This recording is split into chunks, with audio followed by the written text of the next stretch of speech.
Hi everyone, I'm Princess Link, and welcome back to Metal Gear Solid 4. I'm really pissed off. Yesterday, I was streaming Rune Factory 3 for like an hour and a half, but, none of the gameplay actually was being recorded. So it's just an hour and a half of me playing a game that you can't even see. It's like, I mean, I love Rune Factory 3, but it's just kind of annoying because, you know, I just wasted an hour and a half. I could have been doing something else. Follow me on Twitch, by the way. Hopefully I figured that out. Hopefully I figured that out. So yeah, follow me on Twitch, link in the description. Also, it should be in the, like, channel bio or whatever. So yeah, follow me on Twitch. You know, anyway. Chapter 4. I opened the Mic 3's storage port and withdrew a modified video game controller. I had already revised Vex's control programs, discarding the functions not immediately required, and mapped the rest of the controller's limited inputs. Let's go, I told Snake. Let's go!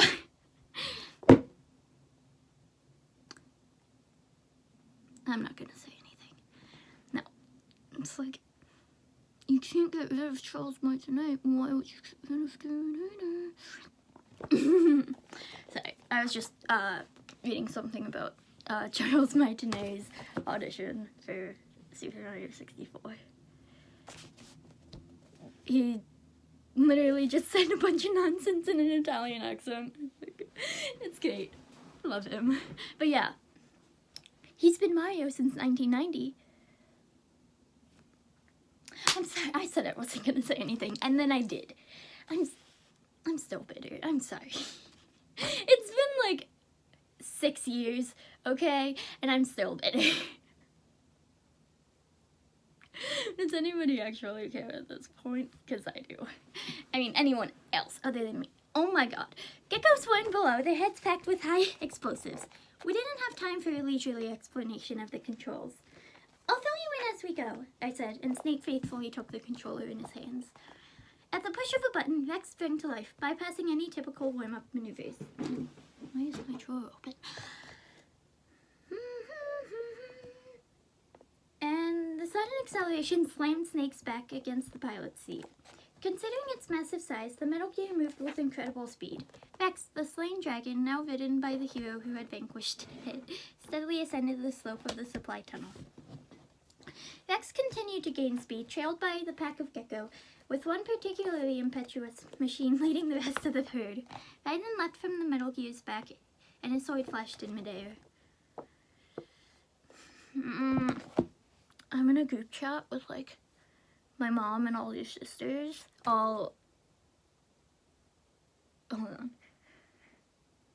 5 of them.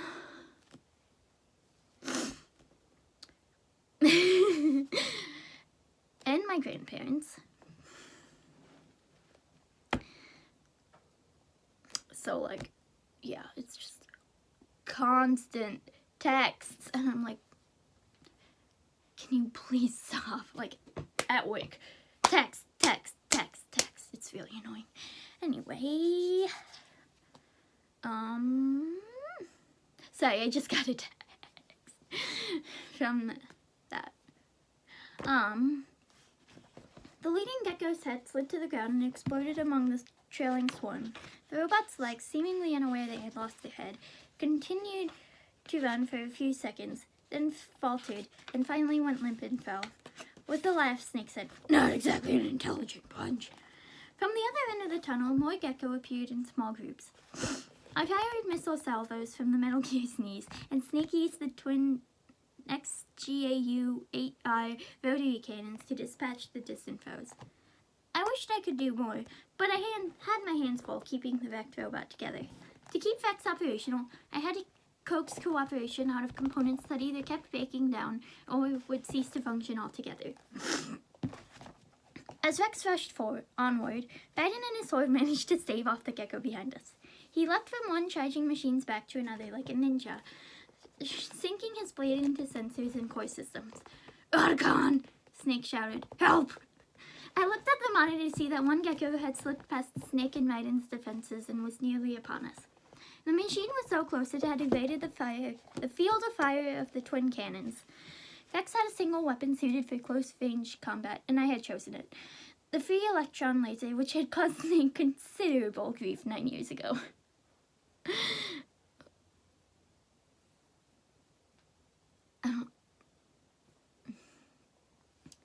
So, I had so much trouble with the frickin' Metal Gear boss fight. Metal Gear X. And then, after I beat it the second time, then my second playthrough, I realized I probably could have been using the frickin' shaft grenades or whatever. I'm an idiot, okay? That's all there is to it. The self-diagnosis,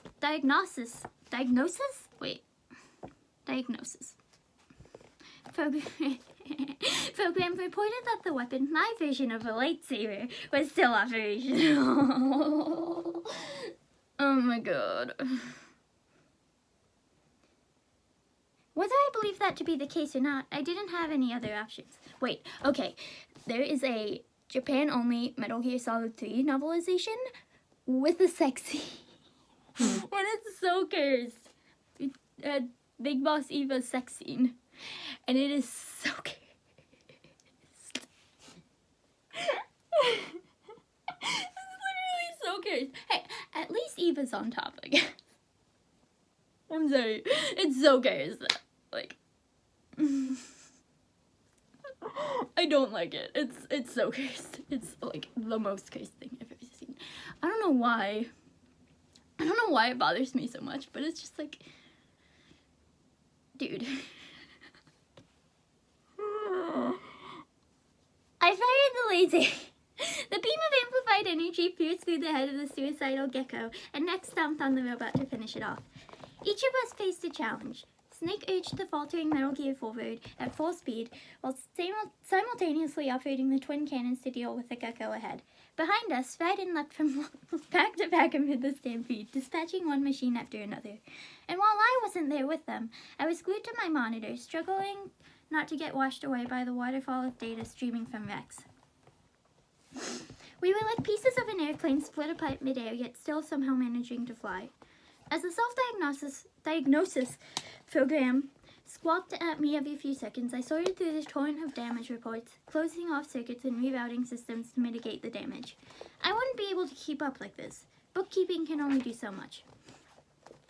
About to exhaust the very limits of my ability to sustain concentration on the data and to keep my fingers flying across the keyboard, I heard Snake shout, "The surface!" At the top of the ramp, I saw sky and gray clouds, and the gray clouds left the Aleutian low. Snake squeezed even more speed out of Rex, sending the gecko scattering.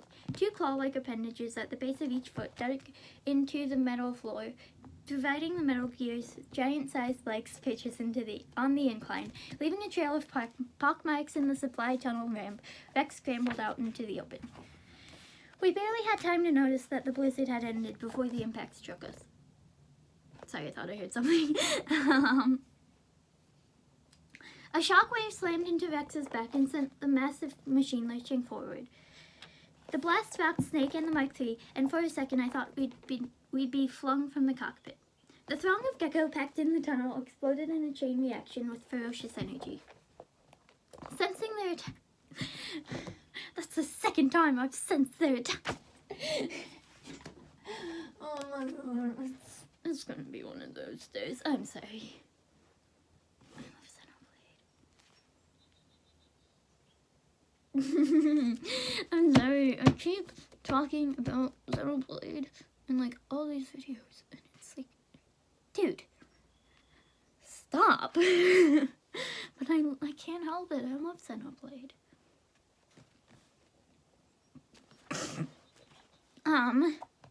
Sensing their attack, Raiden had separated himself from the leader of the pack as best he could before their self-destruction, but the brunt of the pressure was pounded against his back.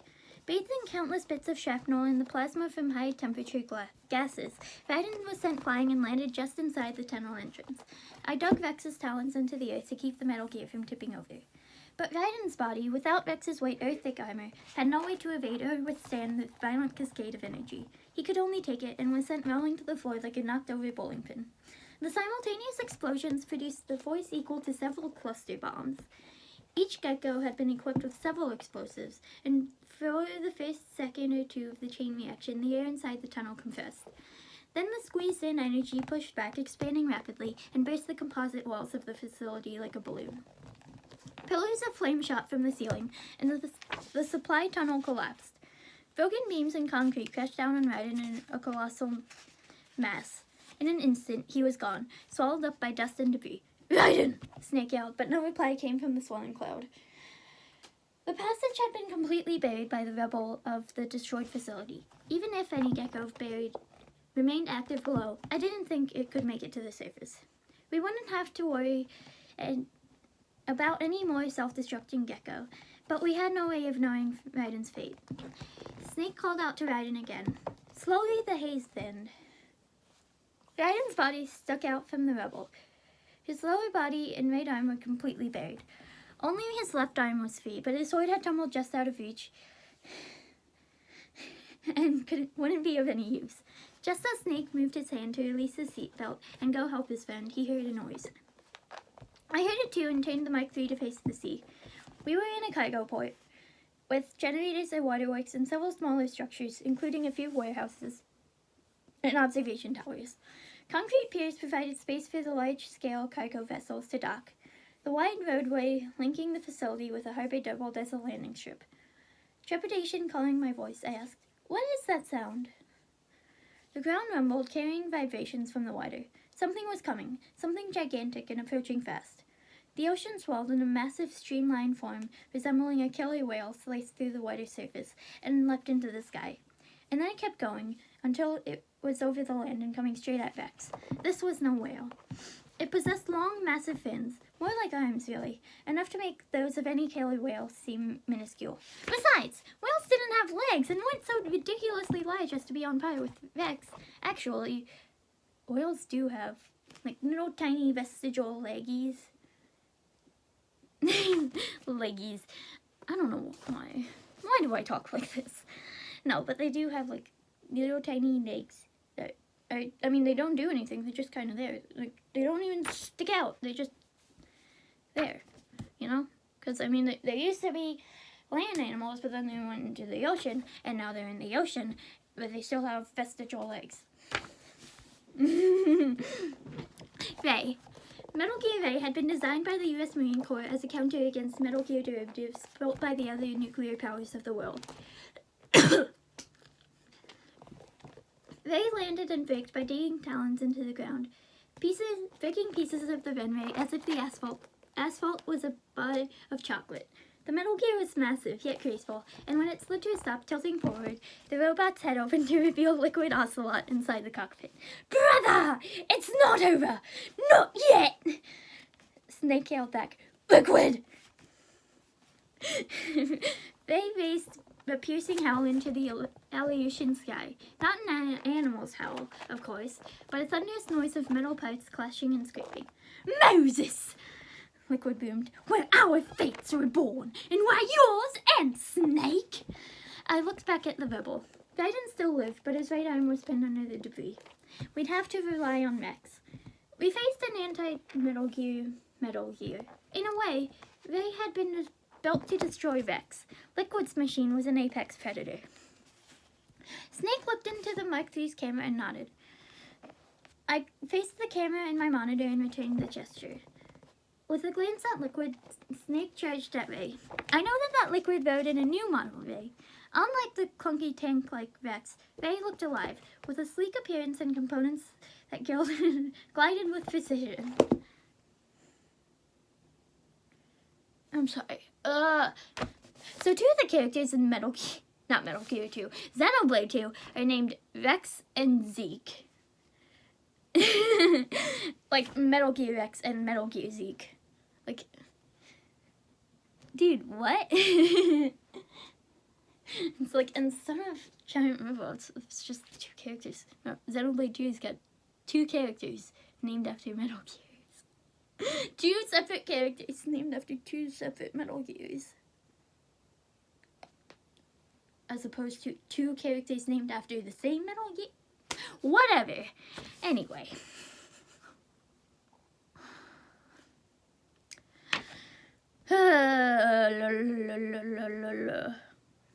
Zeke has a turtle though. he has a pet turtle, which makes him better than I don't know. I don't like Xenoblade 2. I'm sorry. I was so excited for it, and then it came out, and it was just a disappointment. That's all I'm saying. This manned version of Faye had a long tail, much longer than the one on the AI piloted version we had previously encountered in the waters of the Big Shell. Vex, in comparison, had no tail, and held a deep squatting posture to retain balance. The unmanned Fays were originally designed to protect the Arsenal Gear, a giant submersible missile carrier with access to the communications networks of all 5 branches of the U.S. military. A commander on board could issue orders to all U.S. armed forces across the globe. Despite the ship's importance as a functional center of government, radar and threat detection systems were absent, presumably left to accompany Aegis. That's how I say it too. Aegis cruisers and the Air Force's AWACS Sentrycraft. The arsenal was equipped with few means of self-defense. Without its escort, the vessel was nothing more than a giant floating coffin packed with fireworks. The short-tailed Vay-class Metal Gears were built to protect the vulnerable arsenal. I cannot talk. Ever. The Ray piloted by Liquid had been modified to be manually piloted, but its basis was the unmanned model. The machine would have a fairly short operational range. Was the big one nearby, underwater? Bang! Went the staccato noise, like a sighting gun, and a cluster of smoke trails rose up from his back.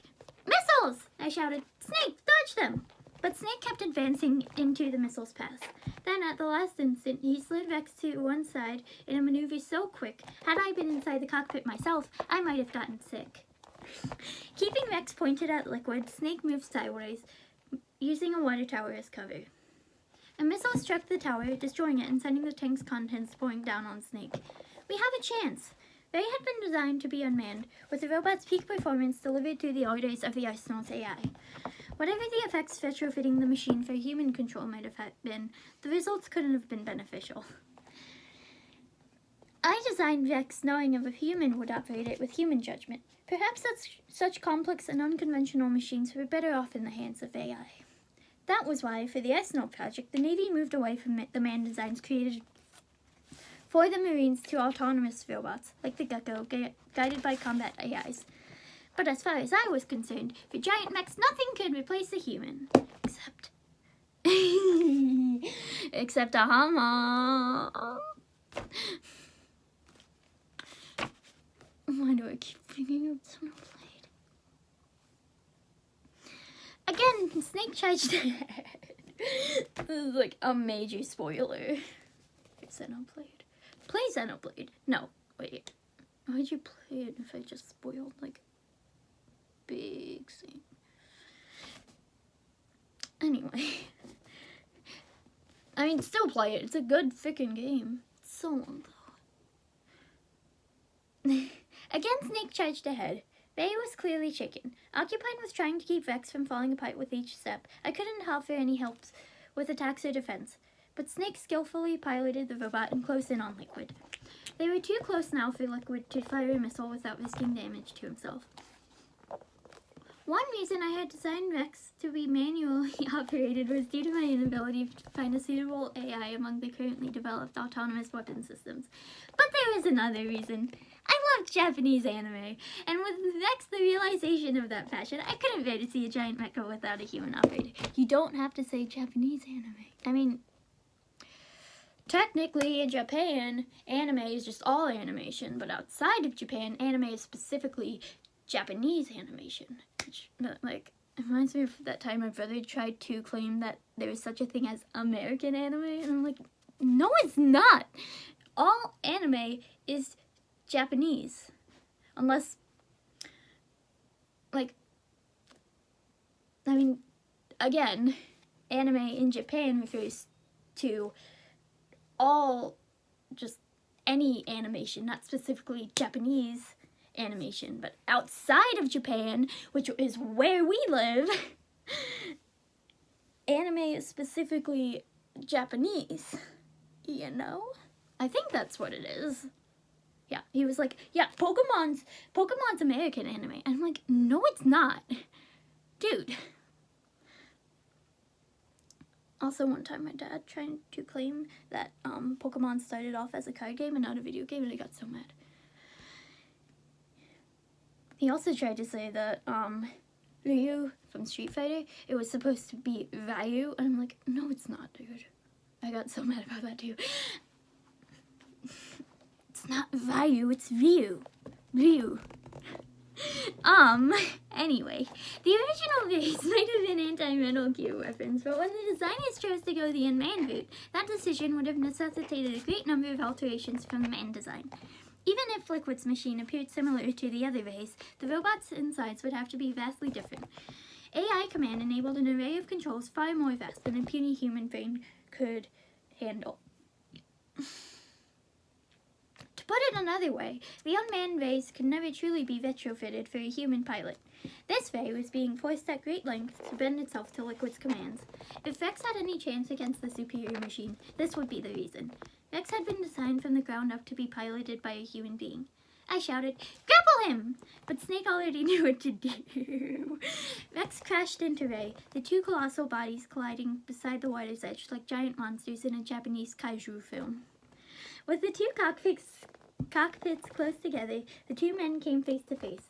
Astonishment registered in Liquid's eyes as he took in Snake's confident grin. Liquid's human command was Vex's curse.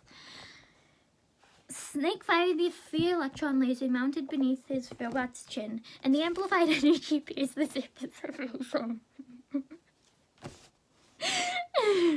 The light reflected off Ray's specialized coating and left traces of an iridescent glow. Liquid raised a war cry and fired a laser-like beam from Ray's head. "Otacon!" Snake said. He's using a water cutter. Don't worry. Vex is a tank. Don't lump it in with some puny whale-looking thing. Powerful was enough to cut through metal. The pressurized water cutter was Ray's primary close combat weapon. The jet could easily cut through walls and could split a man cleanly in two. But however strong the water pressure, no water cutter could so easily pierce the armor of the nuclear-armed bipedal tank. Before Ray's jet could break through Vex's armor, Vex's laser fried Ray's insides. The supposed Metal Gear killer, bested by its own prey, howled a death cry. At the same time, Vex had been pushed past its limits. The mighty dragon, engine shrieking, finally succumbed to the wounds Snake had inflicted 9 years before. With the last of the robot's power, Snake withdrew from Liquid. With a few dozen meters between them, Vex fell silent. Snake let out a moan. For the first time since the clash, I looked at Snake and lost all words. Blood flowed steadily from his mouth and his forehead. He breathed heavily, painfully, the frozen Alaskan air piercing his aged lungs like shards of glass. "Liquid!" Snake panted. "Is he?" Snake would be helpless for Liquid to attack. When Ray and Vex collided, Snake had taken a terrible blow to the chest. The two giant metal masses had crashed into each other at tremendous speed. Had it been a traffic accident, I wouldn't have expected any survivors. Snake tried to move his body and screamed in pain, his left shoulder dislocated. Ray had collapsed, and from its cockpit, Liquid's arm reached out. He grasped at the machine's surface to pull himself free. Slowly, he crawled out of the Metal Gear. Like Snake, Liquid had been severely injured by the crash, but he had a gun grasped firmly in his hand, and he staggered to Vex's wreckage. This was bad. Somehow I managed to free Snake from his seatbelt, but his wounds and fatigue left him in a stupor. Liquid was in a similar state, except he could walk, while Snake wasn't going anywhere. Liquid and Ocelot's body, and Snake. The two, all worn down and wounded men, confronted each other, each resolute in a shared goal, to put an end to their entwined fates. But one had taken his body to its limit and could no longer move. Suddenly, Liquid grasped at his chest as if trying to gouge out his head. Snake had seen this before. 9 years ago, when Snake escaped in a jeep from the underground base and was trapped under that jeep, unable to move, the original Liquid stood before him, his eyes wide. Snake's own eyes said, "I know this, I've lived this." As if it were a magic curse, Snake apprehensively uttered the syllable, "Fox!" And Liquid, delivering his own coup de grace, finished, "Die!" His knees hit the ground. Followed by the rest of them. His hand clutched at his heart in agony, nails digging into his skin. Was it over? Could their lengthy battle have ended so abruptly? Snake gaped at Liquid, forgetting his own pain for a moment. His foe lay alone before him. Once known as Ocelot, the man had taken Liquid's name and regarded himself as Solid Snake's shadow and the son of Big Boss. "Think again!" Liquid sprang up and his face radiated delight, even more so than on that night in Eastern Europe when he had cut down the surrounding U.S. forces. Had his injuries been an act? "What?" Snake asked. "Sorry, but that won't work this time. Behold!" What was the point of that? Liquid pointed to the sea form from which he and Ray had emerged. A rumble filled the port beyond comparison with the sound Ray had made. Snake and Ray watched in astonishment as the gunmetal sea erupting into pillars of spares of celebration. A giant mass split the ocean, seawater cascading off the front in waterfalls. The mist cleared to reveal the four granite presidential heads of Mount Rushmore, rising from the frozen Alaskan sea, faces unperturbed.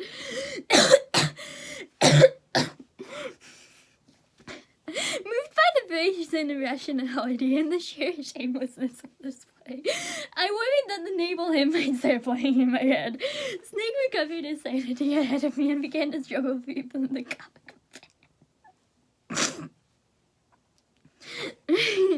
Not only did his body not work as he expected it to, but age and injuries strove to crush his consciousness. Biting down a cry of pain, Snake crawled from the pilot's seat of the fallen Rex.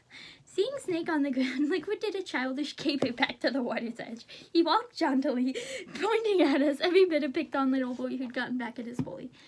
I guess it could have been worse. At least he wasn't cheering at us. Still, his gleeful immaturity disgusted me.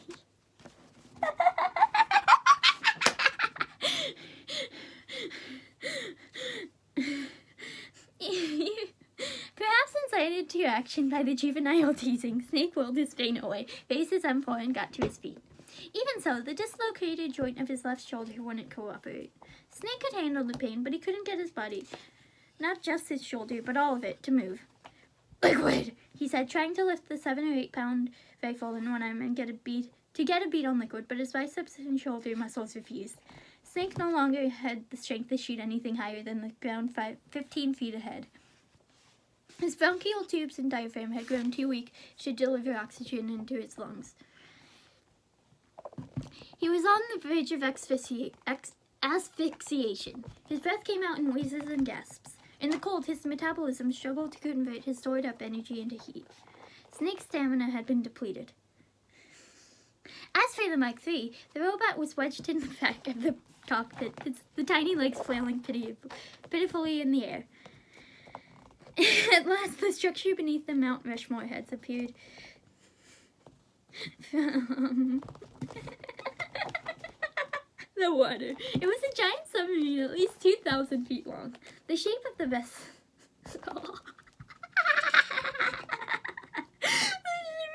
was like a whale born the wrong size, marked it a relative of the Arsenal gear. Between the Arsenal-class submarine and the wreckages of Ray and Rex, I felt I was in a land of giants. Snake and Liquid looked terribly small, surrounded by the towering machines. With a better look, the effigies on this Mount Rushmore weren't the fathers of our country, Washington, Lincoln, or otherwise. The four faces resembled each other so closely, at first I thought they were all copies, which is only natural, for these were the likenesses of the family of snakes, including Solid Snake himself. But they were Liquid, Solidus, and the man at the beginning of it all, Big Boss. Naked Snake. Big Boss.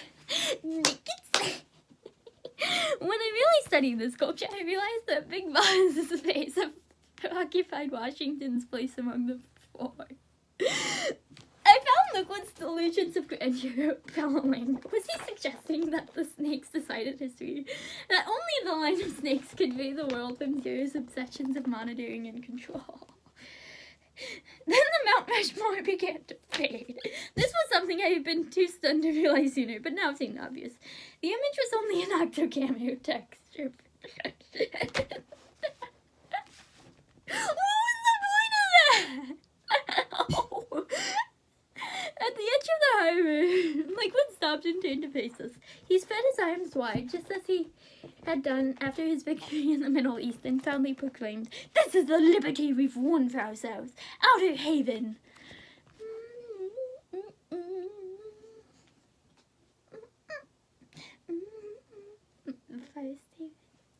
Whatever. Revealed beneath the octocamo Mount Rushmore was a gentle slope rising from the deck. The ship's bridge had been unified into the hull for improved stealth capabilities. That said, Haven was so ridiculously gargantuan, its bridge alone was easily 3 times the size of a typical nuclear submarine.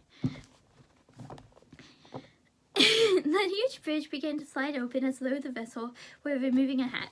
Inside the exposed interior of the ship stood a city-like cluster of rectangular structures, between which thrust a cannon familiar to me.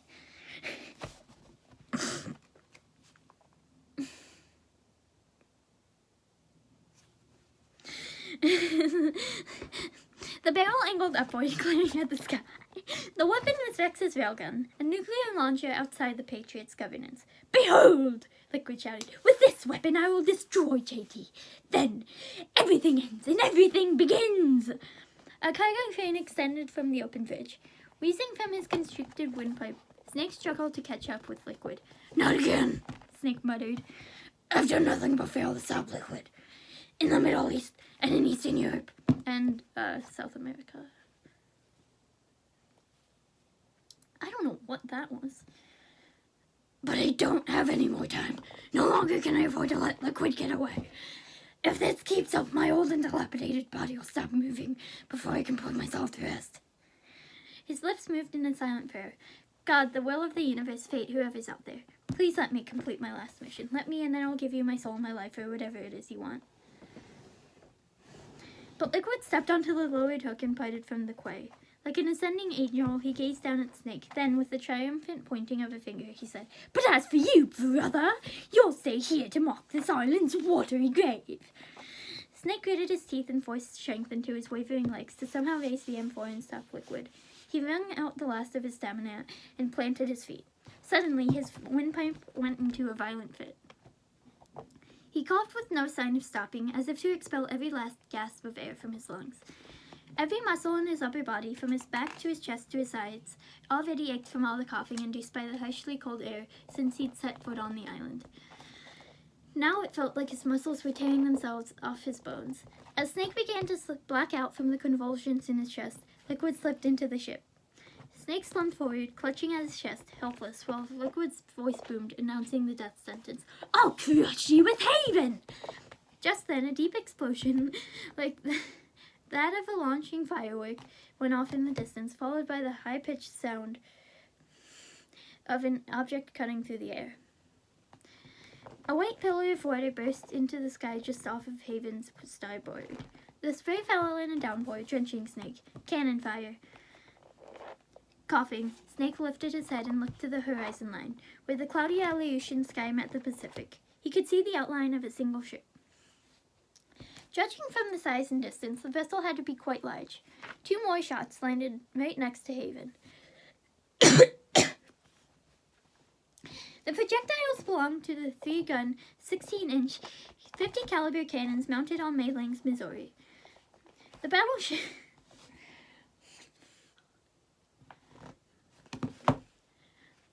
I'm going to California. Ocelot. Cause I'm in and Excalibur from Soul Eater's only one for sure.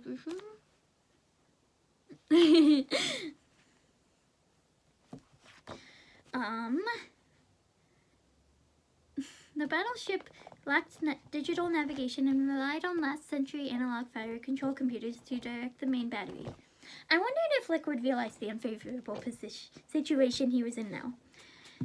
Not even Haven's double-layered submarine hull could take a 16-inch shell unscathed, and Missouri's initial attack hadn't even been intended to hit target, but were test rounds fired to determine distance, air pressure, and wind speed.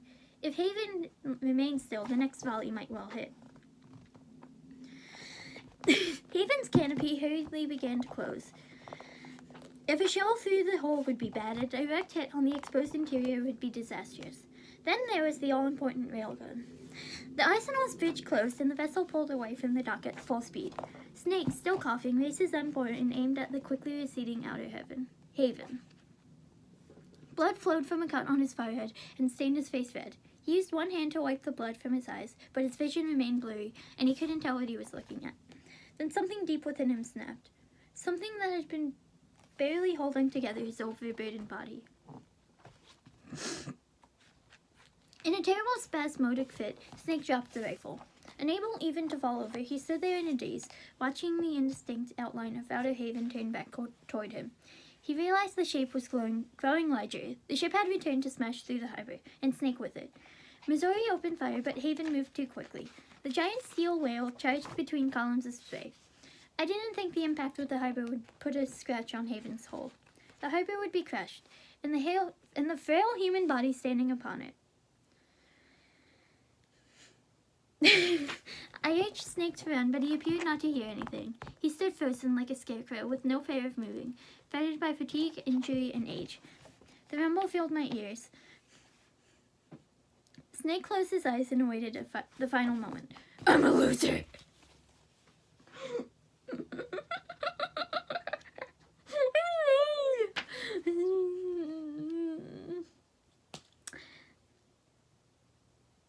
I'm no one's hero. I'm defeated. He accepted his humiliations. Liquid was right 9 years ago.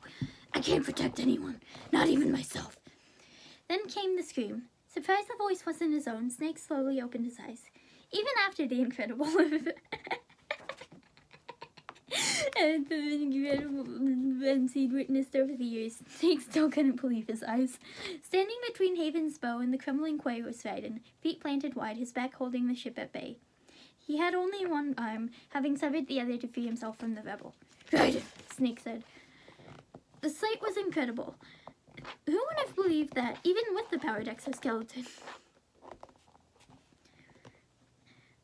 Manifesting strength beyond compare with a normal human, a lone man could halt a vessel 2,000 feet long. And yet Snake had seen something similar before. He knew this. He'd been saved like this before. Shadow Moses, 9 years ago. When Liquid went to crush me with Vex's foot, Fang saved me like this. My comrade in arms, codename Fox, Naomi's brother.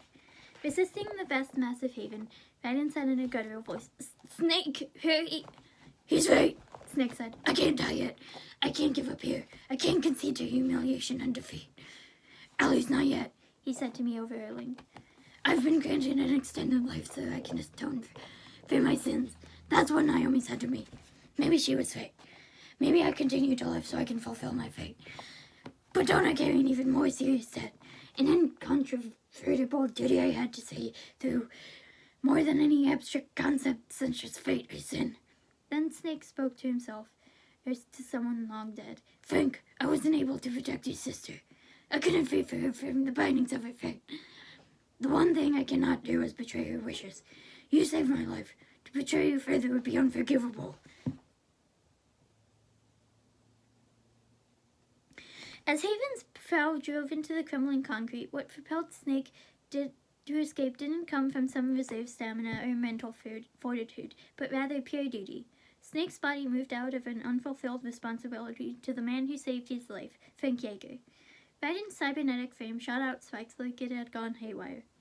His powered exoskeleton had twisted in places and had been crushed in others. sent down pathways with no destination left to receive the energy, volatile electricity across the outside of his body. His back and his left arm, bearing the full force of Haven, strained to withstand it. If he kept holding back the ship much longer, his body would be crushed along with the quay. Literally, why did he not just, like, grab Snake and run away? Like, wouldn't that be so much easier? Oh my god! Liquid's mocking voice came from a loudspeaker on the side of the ship. Give me a good show at the end, like Frank did. Snake's blood boiled with rage, but as he called out to his friend, Raiden's powered exoskeleton finally exhausted the last of its strength. Raiden collapsed, electricity discharging in a violent cascade of spikes.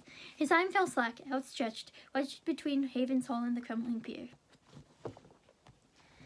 Snake shouted, but his voice disappeared within the rumble and the screams. Raiden's fingers snapped, his hand squashed, his wrist crushed, then his elbow, then his entire arm.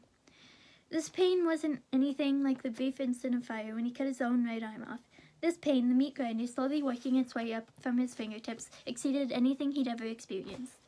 Not even Vam skewering him like a shish kebab compared. Flesh fused with bone and his shoulder was pulverized beyond recognition.